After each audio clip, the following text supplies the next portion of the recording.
Яңалыклар чыгарылышы үз эшен башлап җибәрде. Студияда Налина Валиева, исәнмесез? Күпер төзелеше дәвам итә. Шәһәр мэры Наил Мәһдиев Мәләкәс Аръягы микрорайоны һәм ГЭС бистәсе арасында булачак күпер эшләре белән танышты. Карбызны ничек сайларга һәм кайдан алырга, Чаллыда Роспотребнадзорга азык-төлекнең сыйфатын тикшерүгә җаваплылар карарга куштылар. Ярминкәләрме, базарлармы, яисә кибетләрме? Яшелчәләрне кайда сатып алу отышлырак?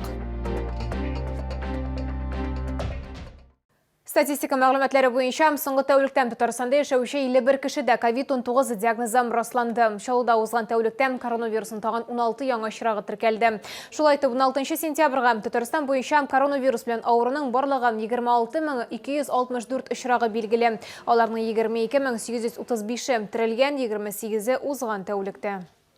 Мәләкәс Аръягы микрорайоны һәм ГЭС бистәсе арасында күпер төзелеше дәвам итә. Тимер бетон монолит конструкциясе өстендә эшләре Мәләкәс елгасында алып барыла. Процессны шәһәр мэры Наил Мәһдиев һәм безнең төшерү төркеме тикшерде.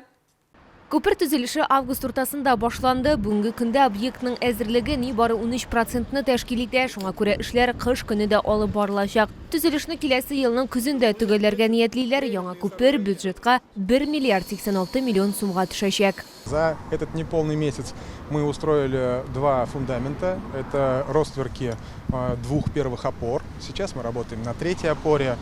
Вышли из земли и уже 22 сентября планируем принимать первый бетон на устои первой опоры. Яңа күпер 4 полосалы булачак, һәр якка 2 юл. Ул яктырту, коймалар һәм юл билгеләре белән җиһазландырыла. Наил Мәһдиев билгеләп үткәнчә, бу җирле халык өчен мөһим объект. Чөнки Мәләкәс Аръягы микрорайоны бик актив үсә. Мы раскрываем или расшиваем, кому какое выражение нравится, микрорайон Замелекеси для того, чтобы он был транспортодоступен и для автомобилей. Утром, вечером, в обед здесь всегда проблемы. Хәзерге вакытта 2 микрорайонны тоташтыручы күпер 2012 елда ук вакытлыча кичү сыйфатында төзелгән. Асфальт астында зур тырба, шуңа күрә корылма күптән алыштыруны таләп иткән. Башта аны сүтү планлаштырыла, әмма соңрак 2 полосалы күпердән җәяүлеләр һәм велосипед кичү юлы эшләү турында карар кабул ителә. Лилия Гатина, Валерина Важилова, Ленар Султанов, Яңалыклар. Татлы сусыл һәм куркыныч хастаханәләрдән карбыз белән агулануның беренче очраклары теркәлә башлаган. Мәскәүдән берничә кеше бу җиләкне кулланганнан соң хастаханәгә эләккән 2 зыян күрүче вафат булган. Шалда булган хәлдән соң товар җибәрүчеләрнең һәм сатучыларны продуктларның сыйфатын тикшерүгә җаваплыра карарга куштылар. Лилия Гатина яхшы карбызны ничек сайларга икәнен белеп кайтты.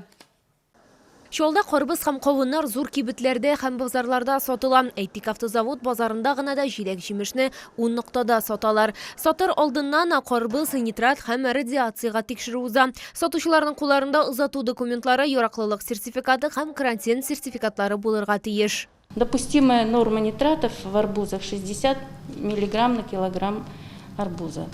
В данном случае мы измерили арбуз. В нем 35 миллиграмм. Это значит допустимо пищи. Но если будут превышения нитратов выше 60 миллиграмм на килограмм, то такой уже арбуз утилизируется. Карбыз һәм кавыннарны Чаллыга алып кайталар. Җәй башында Ираннан, аннары Казакъстаннан, ә хәзер алар Россия төбәкләрендә дә өлгерде. Сатучыларның сүзләренә караганда, киштәләрдә Оренбург һәм Волгоград карбызларын очратырга мөмкин. Arbuzlar gelir Dağıstan'dan, arbuzlar gelir Astarxan'dan. Arbuz belekeyleri var, tijolu. Onlar eybet dögür. Arbuzlar var, krupnoy, zorusu. Onlar eybet.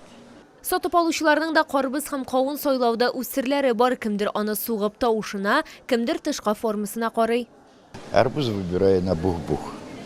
Вот. Если он глухой звук, значит он спелый. Вкусный, а вообще арбузы отменные.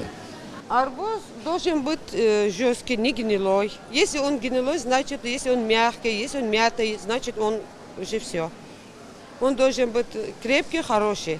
Кибет һәм базарлардан тыш карбыз һәм кавынны урам сәүдәгәрләре дә сата. Кагыйдә буларак алар юл буенда товар белән прицеплар урнаштыралар. Табиблар мондый сәүдә нокталарынан качарга киңәш итәм, чөнки мондый сатучылар саклау кагыйдәләрен үтәми, шулай ук еш кына кирәкле документлары да юк. Лилия Гатина, Ленар Султанов, Яңалыклар.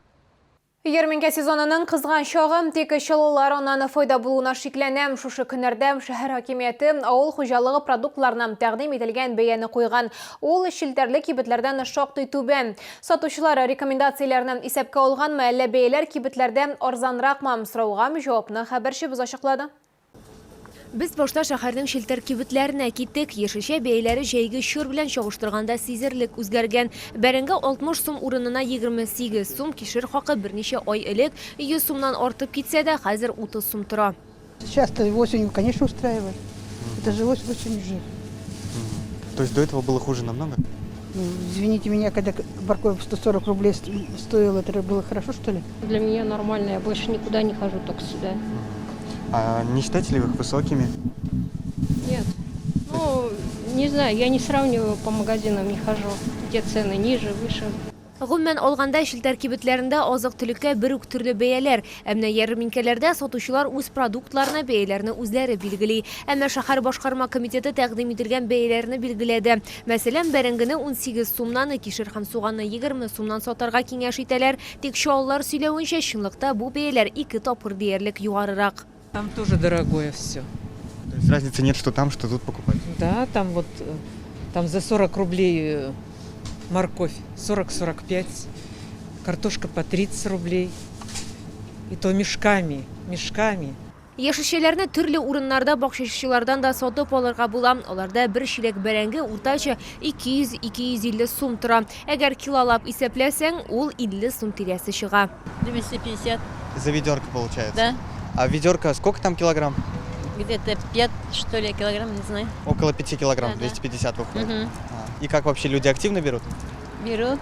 Димәк, яшелчәләрне шилтәр кибетләрендә сатып алу отышлырак булып чыга. Лилия Гатина, Руслан Бикмухаметов, Кирилл Хабзей, яңалыклар.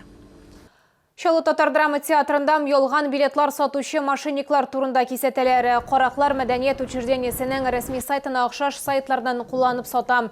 Мондый сайтларга бернинди катнашыбыз да юк. Зинһар игътибарлы булыгыз дип кисәтәләр театрда. Учреждениедән ялган билетлар буенча спектакльләргә кереп булмый. Алар өчен театр акчаны да кире кайтармаячак. Ялган сатучылардан билетлар сатып алган очракта театр администрациясенә яки полициягә мөрәҗәгать итәргә киңәш ителә. Укучылар мустақиллеккә өйрәнәләр. 17 һәм 18 сентябрь көннәрендә 1-11 сыйныфка кадәр укучылар өйләрендә проект уйлап табачаклар һәм киләсе атнада аларны сыйныф алдында яклаячаклар. Проектларның индивидуаль һәм төркемнәрдә эшләргә була, берничә фәннәрне берләштерергә мөмкин. Ә инде 19 сентябрьдә белем бирү учреждениеләрендә мәктәп укучылары советларынан депутатлар сайлау узачак. Балалар мәктәпкә депутатлар арасыннан мәктәп спикерын сайлау өчен киләчәк. Күңел ачу чараларда оештырылачак. Һава торышы яхшы булган очракта мәктәп укучылары советларын тавыш бирүдә катнашучылар өчен спорт һәм интеллектуаль интерактивлар үткәрәчәкләр. Біз сезнең исегезгә төшерәбез. Россиядә COVID-19-га каршы вакцинация дәвам итә. Прививканы ясатып кына без үзебезне һәм якыннарыбызны саклап, коронавирусны туктата алачакбыз. Бүгенгә шулар иде. Мин Алина Валиева. Сезнең белән сау булашам. Игътибарыгыз өчен рәхмәт.